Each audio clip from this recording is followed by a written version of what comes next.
Hi Mark, how are you? So this is my tank G. I'm just using my tank G.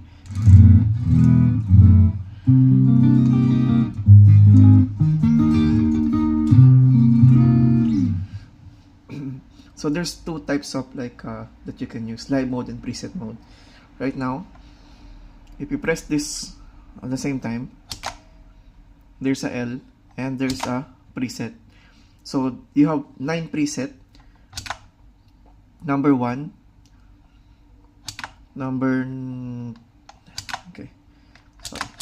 so number 1, number 2, number 3, number 4, number 5, number 6, number 7, number 8, number 9. Okay, let's go back to 1. So each preset has save. Okay.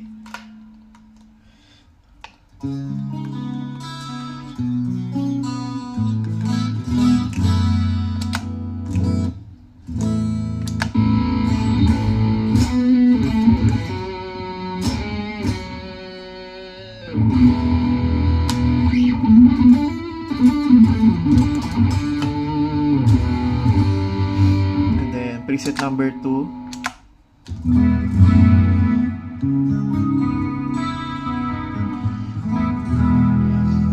So in preset mode, you cannot tweak it. Every knobs you cannot tweak it.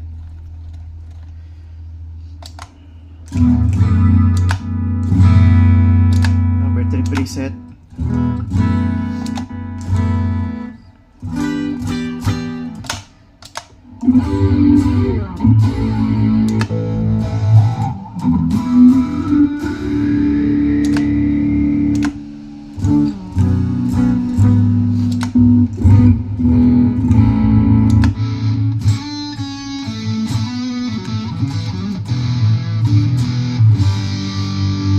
Now we're gonna go back to live mode.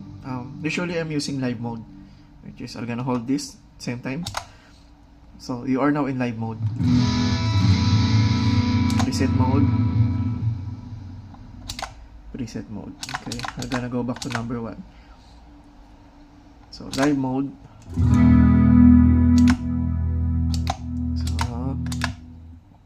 So as you can see, it's blinking. So you need to choose. This is the IR cab, which is, it means amplifier. So I'm gonna turn it off. IR1, IR2. You're gonna hear the difference.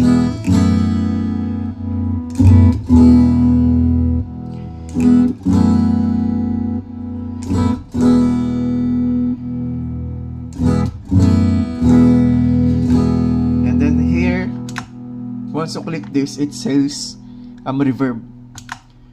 On the second one, it's delay. On the third one is modulation, which is chorus, flanger, something like that. And then this one is distortion or overdrive.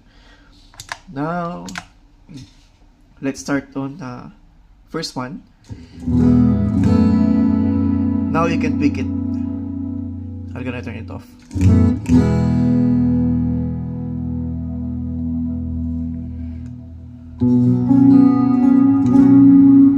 See?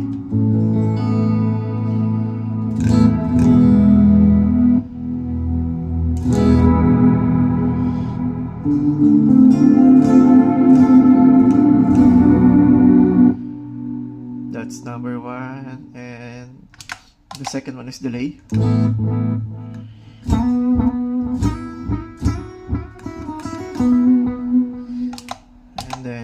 You can tweak it. Long delay. Okay, and then chorus.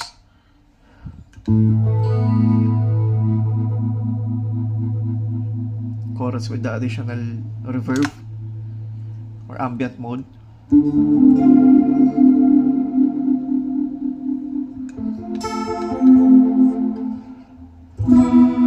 With the delay.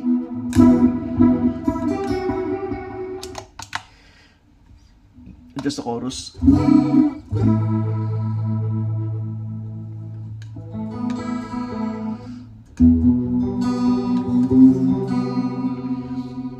you have the noise gate as well for distortion and overdrive. And then distortion, we have a volume, you have a bass, middle, and treble, and you have a gain. And then type, you have any type like overdrive, distortion.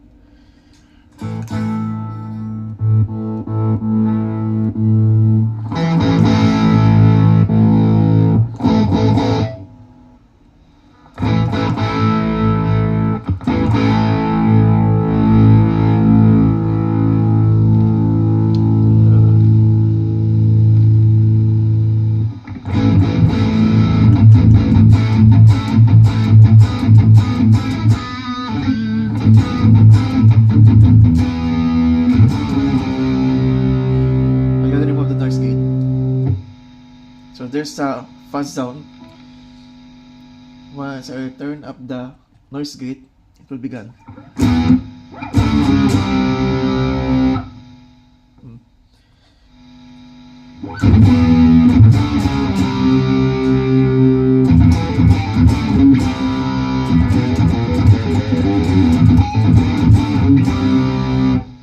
You can tweak the IR also.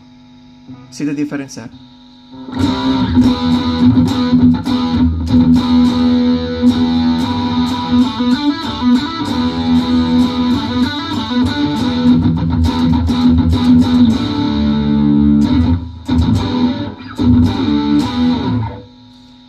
Let's turn it off. With IR cab. IR2, IR3, 4, 5, 6. I think this is a Marshall amplifier.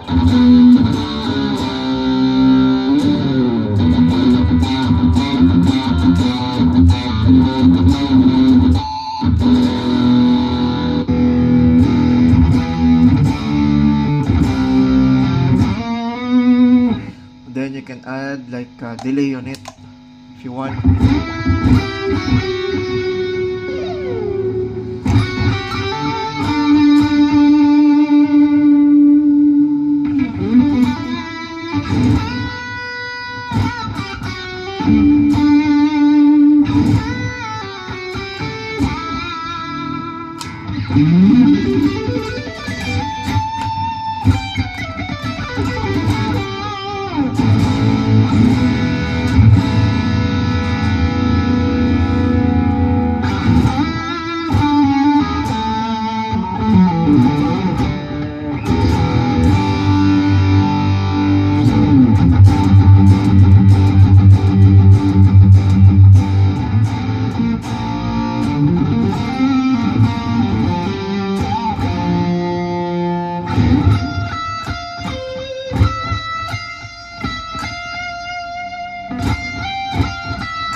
Save it, you can save it. Just hold this whenever you want. Like for example, I want this preset. I'm gonna save it on number 1. Usually I'm using like clean tone, chorus, crunch, and lead. So like for example, this one is my lead.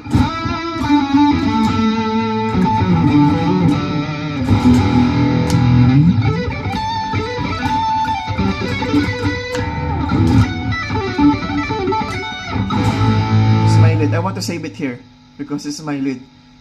Like what I've said, mostly I'm using like clean tone, chorus, crunch, and solo. So this one is for my solo. I'm gonna save it on number 4. I'm just gonna hold it. Once it's blinking, it's saved already on preset 2. And then For my crunch, I'm just gonna remove the delay, and then I'm gonna save it on number 3. Now it's saved. And then for my clean tone or chorus, I'm just gonna remove the distortion. I'm gonna put chorus on it.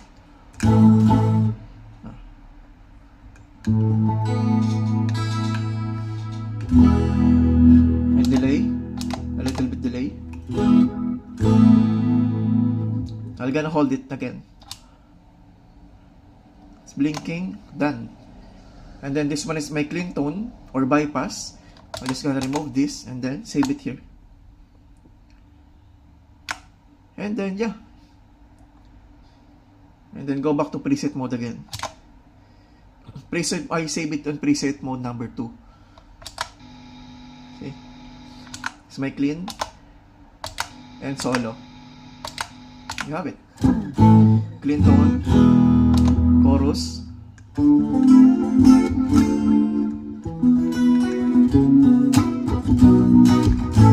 crunch,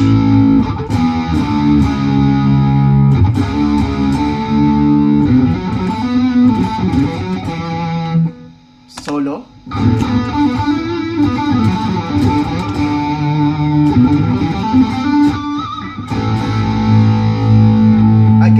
I can move the volume up also on my solo.